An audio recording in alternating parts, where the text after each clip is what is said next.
Blessed and broke them. ಈ blessed ಅದರ ಅರ್ಥ ಮುರಿಯೋದಕ್ಕಿಂತ ಮುಂಚೆ ಏನ್ ಮಾಡಿದ್ರು? ಆಶೀರ್ವದಿತಾರು. ನಾವು ಕಟ್ ಮಾಡೋಕ್ಕಿಂತ ಮುಂಚೆ ಏನ್ ಮಾಡ್ತೇವೆ? ಅಳತೆ ಮಾಡ್ತೀವಿ. ನಾವು 1-2 ಮೀಟ್ರು 2.25 ಮೀಟ್ರು ಬಟ್ಟೆ ಕೊಟ್ಬಿಟ್ಟು ಶರ್ಟ್ ಹೋಲ್ ಕೊಡ್ರಿ ಅಂತ ಹೇಳಿದ್ರೆ ಸುಮ್ಮನೆ ಹೊಲಿತಾರ? ಕಟ್ ಮಾಡಬೇಕು.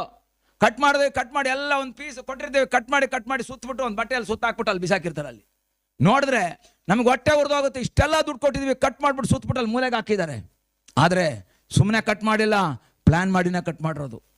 ಎಷ್ಟೋ ಸಾರಿ ಪ್ಲಾನ್ ಮಾಡಿ ಅವ್ರು ಕಟ್ ಮಾಡಿರ್ತಾರೆ, ಅಳತೆ ಮಾಡಿ ಕಟ್ ಮಾಡಿರ್ತಾರೆ, ಅಲ್ಲಿ ಸಮಸ್ಯೆ ಆಗಿರುತ್ತೆ. ಅದು ನಾನು ನಿನ್ನೆ ಹೇಳ್ತಾ ಇದ್ದೆ. ಈ ಫ್ಯಾಕ್ಟ್ರಿಗಳಲ್ಲಿ ಏನು ಬರುತ್ತೆ? ಗಾರ್ಮೆಂಟ್ಸ್ ಫ್ಯಾಕ್ಟ್ರಿಲಿ ಏನು ಬರುತ್ತೆ? ರಿಜೆಕ್ಟ್ ಪೀಸ್ಗಳು ಬರ್ತವೆ. ರಿಜೆಕ್ಟ್ ಪೀಸು ಯಾಕೆ? ರಿಜೆಕ್ಟ್ ಮಾಡೋಕೆ ಕೆಲಸ ಮಾಡ್ತಾ ಇರೋದು ಅವರು. ರಿಜೆಕ್ಟ್ ಪೀಸ್ ಆಗಕ್ಕಲ್ಲ, ಮನುಷ್ಯ ಮಾಡಿದ್ರೆ ರಿಜೆಕ್ಟ್ ಆಗುತ್ತೆ ಕೆಲವು. ಆದರೆ ದೇವರು ಮಾಡಿದ್ರೆ ಯಾವುದು ರಿಜೆಕ್ಟ್ ಆಗಲ್ಲ. ಈ ಆಗಲ ಸಮಯದಲ್ಲಿ